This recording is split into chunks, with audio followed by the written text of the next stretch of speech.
Hi everyone, welcome to Mind Your Money, the Psychology of Spending. My name is Catherine. I'm a financial education specialist with the Credit Counseling Society, and I'm so glad you're here with me today. We're diving into something all of us experience, how our emotions, habits, and environment drive the spending decisions we make every single day. Now, a quick word on who we are. The Credit Counseling Society is a non-profit serving Canadians from BC through Ontario and across the territories. Our motto is we help, we educate, and we give hope. We offer no-cost credit counseling appointments and lots of free education, including webinars like this and tools on our website, nomordebts.org. People often tell us that even one conversation brings a sense of relief and hope, and that's exactly why we do this work. What do you think are the most common reasons people run into money trouble? Here's what we see most often: job loss or underemployment, rely on credit for daily living expenses, unexpected illness or injury, and not having a workable budget. All of these can happen to anyone at any time. Let's move into the content for today, psychology of spending. Here's our plan. We're going to look at how marketing influences us, what's happening underneath the surface when spending feels automatic, and how to protect ourselves online and offline. You'll also get some simple homework. Notice how companies try to sell to you, how technology is used to sell to you, and what you learn about your own behavior. By the end, my aim is that you'll recognize how marketers play with emotions, understand how technology nudges us to overspend, and feel ready to use simple strategies to protect yourself. Awareness is the goal. Did you know that the market research industry is the business of figuring out what we'll buy and why? This is valued around $1.7 trillion. Yes, it's a lot of money. Nearly half of millennials also report spending because of social media use. 1 in 4 adults will experience FOMO from social media, the fear of missing out. And when someone wins the lottery, their neighbors, they're more likely to go bankrupt. That keeping up pressure is real. Most people think marketing equals ads, but the real strategy is hitting your emotions. Marketers sell us feelings. That's more than products. And there's a lot to juggle. We juggle external pressures like ads, social media, even other people, and internal pressures like emotions, comparisons, and the feeling of belonging. Emotions often drive the decisions, and logic explains it afterwards. Retailers know that if you feel something, you're more likely to buy it.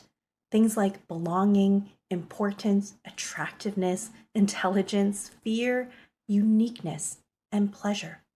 They're all extremely powerful triggers, and retailers know that. Think of nostalgic commercials or family-centered car ads. All of this is driven to get our attention. We often buy the identity a product represents: the healthy person, a successful person, the tech-savvy person. When something feels tied to our identity, we justify it more easily. What about liking? We buy from people we like. When a celebrity or influencer promotes something or a product, our trust in them spills onto the product itself. And commitment and consistency. If marketers get you to take one small step, join an email list, accept a free sample, try a product at home, you're more likely to continue with a purchase. Even opening a package creates a sense of commitment. So big questions we should be asking ourselves before we move forward with a purchase is, am I being sold a product or a feeling? What emotion is being tapped? Could I meet this emotional need without spending? And does the joy match the cost? The purchase itself is completely up to you. The thing we're trying to avoid and promote today is not feeling guilty about the purchase afterwards. Let's move into the next piece about social media. And this is something that we absolutely have to talk about because it's completely changed the way that we shop. Apps like Instagram, TikTok, Facebook, they're all intentionally designed to keep us scrolling. And the longer we scroll, the more ads we see and the more tempted we become. Every time we get a like or a comment, our brain gives us a tiny dopamine reward, and it feels good. And because it feels good, we keep coming back for more. It was designed that way. And when we're scrolling, the platform is quietly tracking everything: what we look at, how long we pause on an image, who we follow, what we buy, what we search. All of this allows advertisers to target us with remarkable accuracy. You may have had this moment.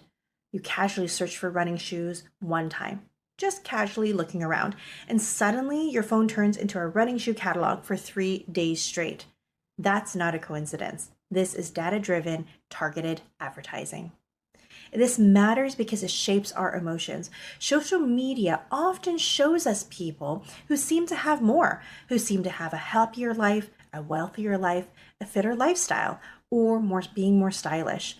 And without actively trying to, we start comparing ourselves to these people. We don't even know who these people are, but we start comparing ourselves. And when we compare ourselves, our spending tends to increase. We buy to keep up, we buy to feel better, and we buy to feel like we belong. All of those things we just talked about. Technology has made it even easier than ever for advertisers to influence our spending without us realizing it. Companies purchase detailed data about us, our browsing habits, our demographics, our location, our purchase history, and they use that information to show ads that feel personal to us, that apply to each and every single one of us. Have you ever thought to yourself, wow, is this ad directly speaking to me? How did it know what I was thinking? Well, it kind of is, based off of your historical behavior. And the thing is, these ads, they're not random. They're chosen because your behavior suggests that you are likely to buy it, not someone else, not your neighbor, but you. You have essentially been sorted out into a category called a warm lead. Even the design of online shopping platforms is intentional. Bright colors on the buy now button, time limited countdowns, free shipping thresholds. I mean, who hasn't added one extra item to get free shipping? I know I have. These are psychological triggers crafted to guide your decisions. This is why protecting your data matters. Unsubscribing from email lists, clearing your cookies, not saving your credit card online, using incognito mode when you're browsing online. All of these help you step out of the spotlight of targeted advertising. Now, let's talk about a little something closer to home: the influence of other people. Humans, like us, we're all social creatures. We naturally mimic the behaviors of the group we identify with. It's kind of innate in us to do that, to want to belong to a certain group. So if our friends are taking trips, upgrading their homes, eating out frequently, wearing certain brands, without even thinking about it, we may feel the urge to keep up. Not because anyone told us to, not because we want the same things, because sometimes we do these things and feel guilty about it afterwards, but it's basically because our brains are wired to belong. And culture plays a role too. Holidays, celebrations, weddings, gifts, all of these come with unspoken financial expectations. Now, we'll often spend more than planned simply because it's what people do. But when we stop and ask, is this product or is this thing meaningful to me personally? Most of the time, the answer is no. Awareness is going to give you the permission to create your own financial boundaries, create your own traditions, and produce your own limits. So make sure that you get some time to think about those powerful questions. Is this product meaningful to me? Now let's shift into the real strategies marketers use to actually get us to open our wallets. We've talked about emotions and social pressures. Now we're looking at the techniques that push us over the edge. Social proofing is one of those things, and it's extremely powerful because it tells us what other people are doing. It's not what the retailers are doing, what other people like you, your age, and your demographic are doing. And of course, just like the sense of belonging, it allows us to think, is this what everyone else is buying? Should I be buying it too? And our brains, they love shortcuts. They don't want to work really harder than it has to. So seeing these reviews, having the social proofing right in front of us convinces us to spend. If something is labeled bestseller, most popular, rated 5 stars, again, it's our peers that are doing it. Our brain immediately thinks, well, if all these other people like it, it must be good. But here's the secret. Sometimes these labels are completely manufactured. They may not even be real. Sometimes the bestseller tag is based on sales from our one weekend. Sometimes 5 stars is based on 12 reviews from people who received the product for free. Sometimes the retailers will actually give promotions or free products to people for providing a good review. we don't really know what's real.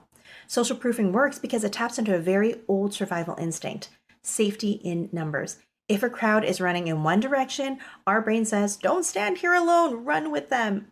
So marketers use that instinct to guide us towards certain purchases. What about brands and logos? Brands are more than their logos, they're identities. And a brand can make us feel stylish, strong, healthy, or sophisticated, depending on what the retailer structured it to be. When you buy a product, you're not just buying the item, you're buying the story that the brand is telling. Even the packaging is part of the experience. Companies invest millions of dollars into how the unboxing feels because it creates an emotional connection. Can you imagine millions of dollars for just the packaging of a product? Those fancy stickers, the tissue paper, the unique box, the smells, all of these things release dopamine, and dopamine reinforces behavior. That's why people become loyal to certain brands. The emotional trigger and connection is so strong that rational thought about price or practicality goes out the window. Let's move into scarcity. Scarcity is one of the strongest psychological triggers. When we believe something is limited, we value it more. Only 3 left, limited edition, sale ends in 2 hours. Our brains panic. We have this false sense of security, thinking if we don't get our hands on it now, we may never get our hands on it, and we're afraid of missing out. But here's the truth: most scarcity online is fake. Some websites will randomly generate scarcity messages like ending soon timers, all to trigger us to spend and click the buy now button. Some artificially reduce visible stock to get you to check out faster. Only 10 left. This item is selling extremely popular today. Scarcity works because the fear of missing out can be more powerful than the joy of getting the item. Reciprocity. Reciprocity is the idea that when someone gives us something, even something small, we feel obligated to give something back. Free samples like at Costco, that's reciprocity. Trying on a free trial, reciprocity. A free downloadable guide from a website, reciprocity. All of this is structured because our brain doesn't really know how to differentiate between small gifts and big gifts. They just registered that we received something, again, that dopamine hit, and we want to return the favor, and marketers know this. Let's talk about the power of 9 and pricing psychology. Have you ever wondered why everything ends, or a sale item might end in 0.99? Why $19.99 feels so much cheaper than $20? It's because our brains read numbers from left to right. We see 1, 9, and our brain anchors on that number, even though logically the difference is literally only 1 penny. Studies show that changing a price from $40 to $39 can increase sales more than dropping it all the way down to $34. It's not about saving money. It's about the perception of saving. That's why retailers almost never use whole numbers. Whole numbers feel more expensive, even when they're not. Gender pricing. This is a big one. It really means that the products marketed to women often cost more than similar products marketed to men. Razors, deodorant, shampoo, basic grooming products. Sometimes the only difference is the color pink, but the price difference can add up to over $1,000 per year. This isn't about better quality, it's about marketing assumptions. Companies know women are targeted more heavily with beauty, wellness, and self-care products, and they price it accordingly.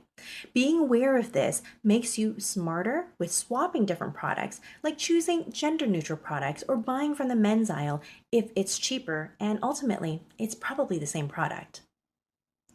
So we talked about a lot today, and a lot of it has to do with self-reflection.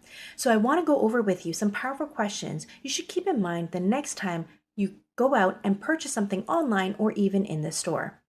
When you're about to buy something, some things to ask yourself could be, what emotion am I feeling right now? What emotion are they trying to sell me? And what problem do I think this will solve? Am I buying the item, or am I buying the fantasy of who I could be with the item? Will this matter to me in a week, a month, a year? So take a moment to pause and question the purchase. Give your future self the ability to make choices and decisions with you in your current moment. By doing this, you interrupt an automatic emotional response. And most impulse buys don't survive even a 10-second pause. Lastly, online shopping. Online shopping combines everything we've talked about: emotion, dopamine, branding, social proofing, scarcity, and convenience. And here's something fascinating: online shopping gives us two dopamine hits, one when we place the order and one when the package arrives. So it becomes a vicious cycle, not of buying things we need, but just of chasing that dopamine hit and chasing that reward. That's why leaving things in your cart for 24 hours is so effective. If you wait, the emotional dopamine rush fades, and what's left is a more rational thought. Do I really want this? And ask those powerful questions that we just talked about. Many times the answer is no. And that's exactly what you're trying to do, is put a pause in that impulse spending cycle. Think of purchases in terms of hours, and hours worked is another great tool. If something costs you $200 and you earn $20 an hour, that's 10 hours of your life. When you frame it that way, the decision becomes clear, and you can ask yourself, is this product or this thing I'm buying worth 10 hours of my life? To sum things up for today, remember, before you buy, take a pause. Even 10 seconds can be a big difference maker. Pause long enough to understand what's happening inside. Recognize your emotions. Is it excitement? Is it insecurity, boredom, stress, loneliness, pressure to keep up? Remember, marketing plays to emotions, not logic, and the product is often secondary. They're selling you belonging, identity, comfort, confidence, beauty, love, acceptance, none of which can be really purchased. And your power comes from recognizing the tactic the moment that you feel it and putting a pause and putting a hammer in that cycle. And when you do, you get to decide and you get to control the situation. You get to choose your money and not the other way around. I want to thank you so much for joining me today for Psychology of Spending. I'm hoping you were able to take a few key tips away today with you. And remember, if any of you are considering giving us a call for a free and confidential appointment, don't ever hesitate to give us a call.